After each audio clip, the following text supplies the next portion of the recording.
Hello students, मैं अंकित आखिरी bench से। तो पिछली वीडियो में हमने क्लास 11th के फिजिक्स के सिलेबस के बारे में जाना कि कैसे हर यूनिट का क्या वेटेज है, हर यूनिट में अपने क्या क्या टॉपिक कवर करने हैं और इस साल बोर्ड्स में या फिर क्लास 11th के एंड एग्जाम्स में क्या क्या उनके वेटेज रहेंगे।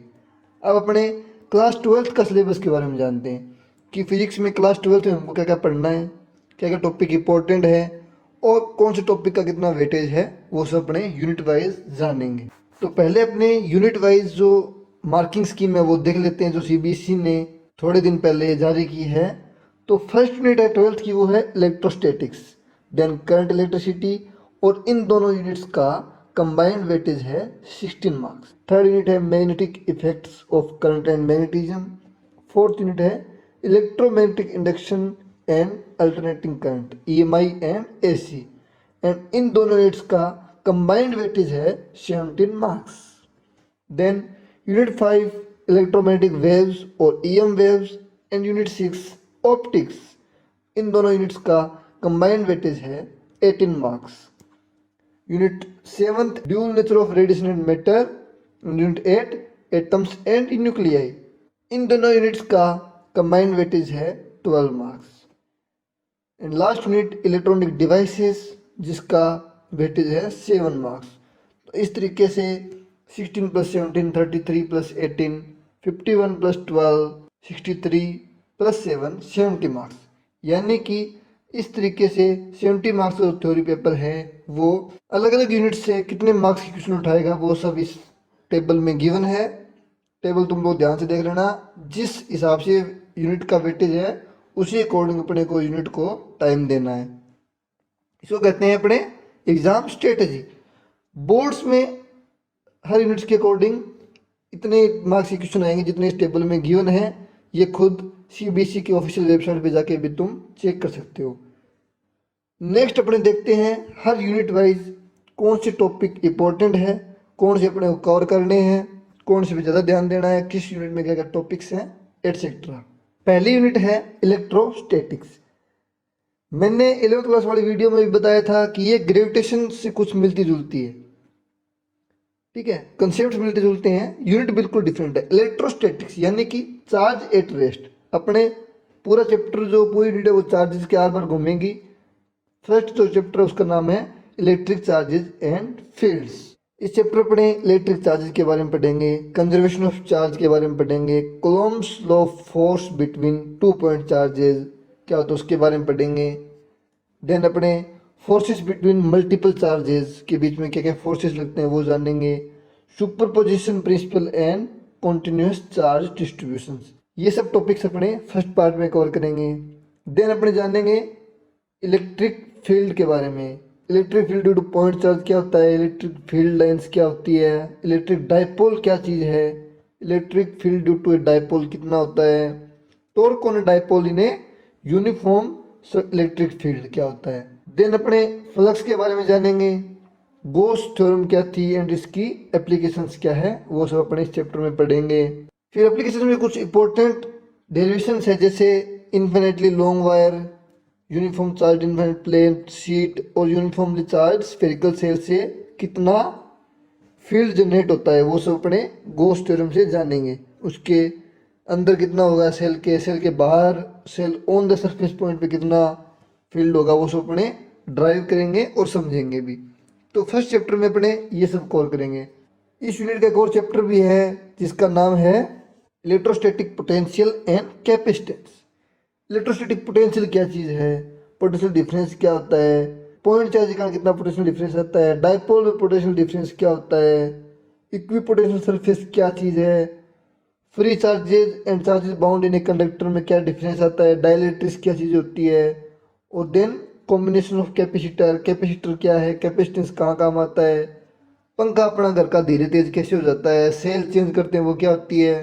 तो ये सब इम्पोर्टेंट जो इंटरेस्टिंग चीज़ें हैं जो फिजिक्स में, तो अपने इलेक्ट्रिसिटी और चार्ज के जो चार्ज एट रेस्ट के आर पार जो बातें हैं वो सब अपने इस चैप्टर में कवर करेंगे। कैपेसिटर में एनर्जी कैसे कवर होती है वो सब। तो इन दोनों चैप्टर को मिला के यूनिट पूरी होती है electrostatics.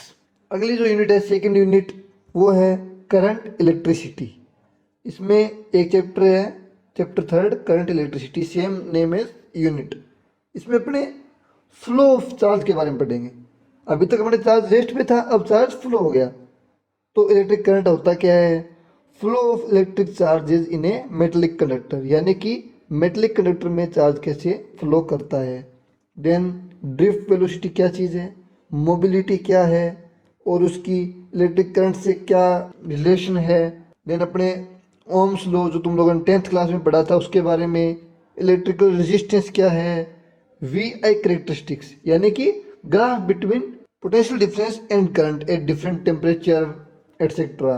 Then electrical energy and power, electrical resistivity क्या चीज़ है, कंडक्टिविटी क्या चीज़ है, कार्बन रेजिस्टर्स क्या है, क्या कलर कोडिंग होती है कार्बन रेजिस्टर्स में, कॉम्बिनेशन ऑफ रेजिस्टर्स क्या होता है, temperature dependence of resistance, temperature के साथ रेजिस्टेंस कैसे चेंज होगा, internal resistance of a cell, cell के बारे में पढ़ेंगे। Then EM of a cell क्या होता है, कॉम्बिनेशन ऑफ सेल्स कैसे काम करता है, क्या उनका रिजल्ट रहता है। और फिर एक इंपॉर्टेंट टॉपिक पढ़ेंगे किर्चॉफ्स लॉ, किर्चॉफ लॉज के बारे में पढ़ेंगे, उसकी एप्लीकेशन भी जानेंगे। फिर इस चैप्टर का सेकंड पोर्शन स्टार्ट हो जाता है कुछ, जिसमें Wheatstone bridge, meter bridge, potentiometer, ये तीनों ही इंपॉर्टेंट इंस्ट्रूमेंट्स है जो लैब में अपने एक्सपेरिमेंट्स भी हैं सिलेबस में, ये सब जानेंगे। इनके प्रिंसिपल्स क्या होते हैं, कहाँ का यूज आते हैं, कैसे ये पोटेंशियल डिफरेंस मेजर करते हैं। और एट लास्ट अपने पढ़ेंगे measurement of internal resistance of a cell, cell के बारे में जो अपने पढ़ के आए थे उसका इंटरनल रेजिस्टेंस कैसे मेजर करते हैं। तो यहाँ अपने ये यूनिट जो है करंट इलेक्ट्रिसिटी वो खत्म होगी। ये सारे इंपॉर्टेंट टॉपिक्स अपने इस यूनिट में कवर करने हैं। थर्ड और बहुत ही इंटरेस्टिंग यूनिट जो है वो है magnetic effect of current and magnetism, यानी कि बचपन से जो तुम लोग चुंबक हाथ में घूमते हो ना, खेला होगा सब लोगों ने यार, मिट्टी में चुंबक चलाते हो कुछ चिपक जाता है, वो सब चैप्टर जो हैं कैसे वो मैग्नेट काम करती है। अच्छा, वायर का मैग्नेटिज्म होता है, लाइट जो फ्लो करती है करंट उसका मैग्नेटिज्म होता है, ये सब चीज़ें अपने इस चैप्टर में कवर करने वाले हैं। इस यूनिट में 2 चैप्टर्स हैं, moving charges and magnetism, and next जो चैप्टर वो है मैग्नेटिज्म एंड मैटर। चैप्टर 4 में अपने कवर करेंगे concept of magnetic field. Ousted भैया ने क्या एक्सपेरिमेंट किया था, बायोट सावर्ट भैया ने क्या कहा, यानी Biot Savart law and its application, कहाँ कहाँ वो यूज आएगा। फर्दर एम्पियर्स लॉ, उसकी एप्लीकेशंस कहाँ काम आएगा, किस में कहाँ ड्रॉ करेंगे, अपने डेरिवेशन वगैरह देखेंगे उसके। Force on a moving charge in a uniform magnetic. और एट लास्ट अपने पढ़ेंगे साइक्लोट्रॉन के बारे में। मैंने बोल्ड भी किया, इंपॉर्टेंट टॉपिक है, इंपॉर्टेंट डेरिवेशन है, डायरेक्ट 5 मार्क्स का क्वेश्चन आ जाता है कई बार तो बोर्ड्स में, तो ये अपने बहुत ध्यान से कवर करना है साइक्लोट्रॉन के बारे में। साइक्लोट्रॉन की एक अलग सेपरेट वीडियो भी चैनल पे डाल देंगे। Then force on a current carrying conductor in a uniform magnetic field, force between 2 parallel current carrying conductors. ये दोनों टाइप के फोर्सेस, अगर एक सिंगल करंट कैरिंग कंडक्टर है और या फिर pair of current carrying conductors अगर मैग्नेटिक फील्ड में, तो उन पर क्या फोर्स रहेगा। फिर अपने definition of ampere, torque experienced by current loop in uniform magnetic field, moving coil galvanometer, ये इंपॉर्टेंट टॉपिक है मूविंग कॉइल गैल्वेनोमीटर। इसके बारे में अपने पढ़ेंगे सेंसिटिविटी क्या रहती है इसकी, कैसे ये एमीटर और वोल्ट मीटर की तरह काम करता है गैल्वेनोमीटर। ये एक्सपेरिमेंट भी है अपने सिलेबस में, तो ये सब अपने इस चैप्टर में कवर करेंगे। नेक्स्ट चैप्टर है मैग्नेटिज्म एंड मैटर। इस चैप्टर में अपने करंट लूप, कैसे एक मैग्नेटिक डायपोल काम करता है, इसका मैग्नेटिक डायपोल मोमेंट क्या होता है, ये सब चीज़ें जानेंगे। Magnetic dipole moment of a revolving electron, एक रिवॉल्विंग इलेक्ट्रॉन का मैग्नेटिक डायपोल मोमेंट क्या होगा। Magnetic field intensity due to a magnetic dipole, bar magnet के बारे में पढ़ेंगे, उसके डेरिवेशंस देखेंगे। फिर अपने जानेंगे कि बार मैग्नेटिक एज सोलिनॉइड कैसे वर्क करती है, उसकी मैग्नेटिक फील्ड लाइंस कहाँ करती है। फिर अर्थ की जो मैग्नेटिक फील्ड लाइंस है, जिससे अपने जैसे डायरेक्शन वगैरह पता करते हैं, कौन से मैग्नेटिक एलिमेंट्स होते हैं, उन सब चीज़ों के बारे में जानेंगे। जैसे पैरामैग्नेटिक, डायमैग्नेटिक, फेरोमैग्नेटिक सब्सटेंसेस क्या होते हैं, किसके क्या क्या एग्जांपल्स हैं जो डायरेक्ट क्वेश्चन बोर्ड्स में आते हैं, उसके बारे में। एंड एट लास्ट अपने जानेंगे इलेक्ट्रोमैग्नेट्स के बारे में और उनकी स्ट्रेंथ कैसे काम करती है, और परमानेंट मैग्नेट्स क्या होती है, वो कैसे काम करती है। तो बेसिकली इस चैप्टर पढ़े मैग्नेटिज्म के बारे में और करंट का जो मैग्नेटिक इफेक्ट है उसके बारे में इन दोनों चैप्टर्स में पढ़ेंगे। अगली जो अपनी फोर्थ यूनिट है वो है EMI एंड AC, मतलब electromagnetic induction and alternating current. और जैसा कि यूनिट का नेम है वैसे इसमें दो चैप्टर्स हैं, electromagnetic induction and alternating current. अपने जो घरों में करंट आता है AC करंट आता है। इलेक्ट्रोमैग्नेटिक इंडक्शन क्या चीज़ है वो अपने चैप्टर में जानेंगे। उसमें जो डिफरेंट लॉज जो होते हैं, फेरेडेज लॉ, एडी करंट्स क्या है, इंडक्शन क्या है, सेल्फ इंडक्शन क्या है, म्यूचुअल इंडक्शन क्या है, ये सब अपने इस चैप्टर में जानेंगे। Then seven chapter alternating current और AC। अल्टरनेटिंग करंट क्या है, उसमें पीक वैल्यूज, RMS वैल्यूज क्या होती है, LC ऑसिलेशन क्या होती है, LCRS सर्किट्स क्या होते हैं, then power of AC current, power factor, wattless current क्या है, और एट लास्ट अपने पढ़ेंगे AC जनरेटर एंड ट्रांसफार्मर के बारे में।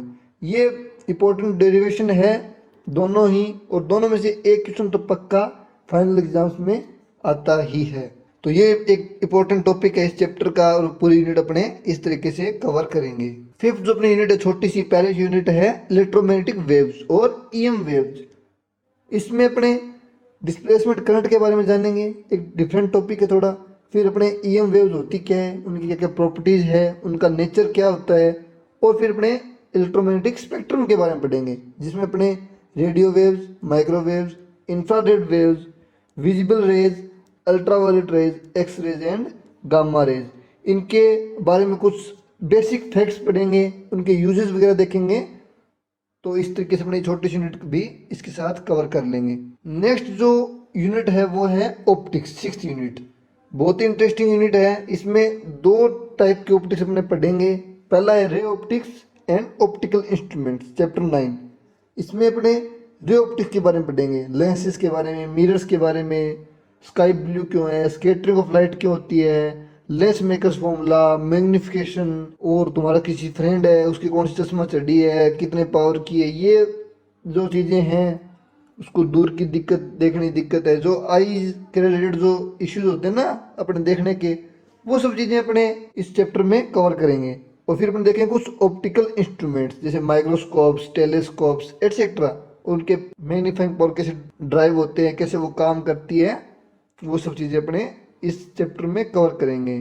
फिर ऑप्टिक्स का सेकंड जो पोर्शन है रे ऑप्टिक्स के अलावा वो है wave optics. Waves point of view से ऑप्टिक्स कैसे काम करती है, हाइजेंस प्रिंसिपल क्या है, रिफ्लेक्शन रिफ्लेक्शन का जो वेव अप्रोच है वो कैसे काम करता है, proof of laws of reflection जो हमने रेज ऑप्टिक्स से पढ़े उसके प्रूफ्स अपने यहाँ पे देखेंगे। फिर यंग्स डबल स्लिट एक्सपेरिमेंट के बारे में जानेंगे। Then diffraction due to a single slit. फिर अपने वेव्स अप्रोच से resolving power of microscope, astronomical telescope के बारे में जानेंगे। फिर अपने इंपॉर्टेंट टॉपिक आएगा पोलराइजेशन। इसमें अपने पोलरॉइड्स के बारे में पढ़ेंगे, ब्रिस्टर्स लॉ क्या कहता है, usages of plane polarised light क्या है, पोलरॉइड्स होते क्या हैं, और कैसे कैसे कहाँ कहाँ पे वो काम आते हैं। तो ये सारे टॉपिक अपने वेव ऑप्टिक्स में कवर करेंगे। तो इन दोनों चैप्टर्स को मिला के ऑप्टिक्स एक बहुत ही इंटरेस्टिंग ब्रांच है फिजिक्स की अलग से, बहुत ही इंटरेस्टिंग यूनिट है, पढ़ने में बहुत मजा आएगा।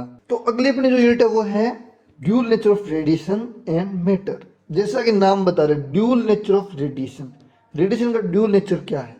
उसके बाद आइंस्टीन भैया का दिया हुआ photoelectric effect, Hertz and Lenard observation, उन्होंने क्या ऑब्जर्व किया, Einstein's photoelectric equation, experiment of photoelectric effect, matter waves, de Broglie relation, Davisson Germer experiment and उसके कंक्लूजन। तो ये सब अपने इस छोटे chapter dual nature of radiation and matter में कवर करेंगे। नेक्स्ट बहुत ही इंटरेस्टिंग और 8th यूनिट है वो अपनी एटम्स एंड न्यूक्लियाई, और इसमें दो चैप्टर्स हैं, एक एटम्स के आर पार का और एक न्यूक्लिया के बारे में। यानी पहले अपने एटम के बारे में जानेंगे, क्या एटम में क्या क्या चीज़ें होती है, रदरफोर्ड मॉडल, बोर मॉडल जो तुम लोगों ने केमिस्ट्री में पढ़ा हुआ है 11th क्लास में। फिर हाइड्रोजन स्पेक्ट्रम क्या है, एनर्जी लेवल्स क्या होते हैं, ये सब चीज़ें अपने एटम्स चैप्टर में पढ़ेंगे। और फिर अपने चलेंगे उसके न्यूक्लियर के बारे में जानने के लिए, रेडियो एक्टिविटी क्या है, कुछ महान साइंटिस्ट ने क्या क्या बातें बताई, कैसे रेडियो एक्टिविटी डेली लाइफ में अफेक्ट करती है, जो तुम फोन चला रहे हो, ये चला रहे हो, वो सब कैसे काम करते हैं। फिर अपने अल्फा बीटा गामा रेज के बारे में जानेंगे, वो क्या हैं, रेडियो एक्टिव डीके लो क्या है, हाफ लाइफ क्या होती है, मीन लाइफ क्या होती है। इस चैप्टर में बहुत इंटरेस्टिंग डेरिवेशंस आने वाले हैं, बहुत मजा आने वाला है चैप्टर पढ़ने में। और फिर अपने मास डिफेक्ट, कैसे मास चेंज हो जाता है, न्यूक्लियर फ्यूजन, न्यूक्लियर फ्यूजन क्या है, कैसे एटम बम काम करता है, कैसे हाइड्रोजन बम काम करता है, वो सब चीज़ें अपने इस चैप्टर में जानेंगे।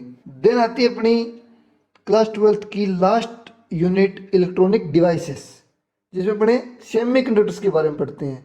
सेमीकंडक्टर्स क्या क्या यूज हैं, क्या क्या टाइप्स होते हैं, एलईडी कैसे काम करती है, फोटो डायोड क्या है, सोलर सेल क्या है, जेनर डायोड क्या है, यानी कि सारा चैप्टर बेसिकली सेमीकंडक्टर्स के आर बार घूमता है। उनमें एनर्जी बैंड्स क्या होते हैं, तो ये सब अपने इस यूनिट में कवर करेंगे। होप तुम लोगों को एक रफ आइडिया क्लास 12th के सिलेबस का लग गया होगा, बोर्ड्स में क्या क्या चीज़ें इंपॉर्टेंट है, क्या क्या आने वाली है। तो उसी अकॉर्डिंग अपने पूरा सिलेबस कवर करेंगे और अपने इस सब्जेक्ट के बारे में बहुत कुछ जानेंगे। Thank you and have a nice day. Hope तुम लोगों को ये वीडियो देख के क्लास 12th के सिलेबस के बारे में एक रफ आइडिया लग गया होगा, क्या क्या सीबीएसई हमसे चाहती है, हमें क्या पढ़ना है और कौन से चैप्टर को कितना ज़्यादा वेटेज है, किससे हमें कितना ज़्यादा मार्क्स मिलेंगे, कैसे हम बोर्ड्स में हायर स्कोर कर सकते हैं, कैसे हमको स्मार्ट स्टडी करनी है, वो इस वीडियो से एक आइडिया लग गया होगा।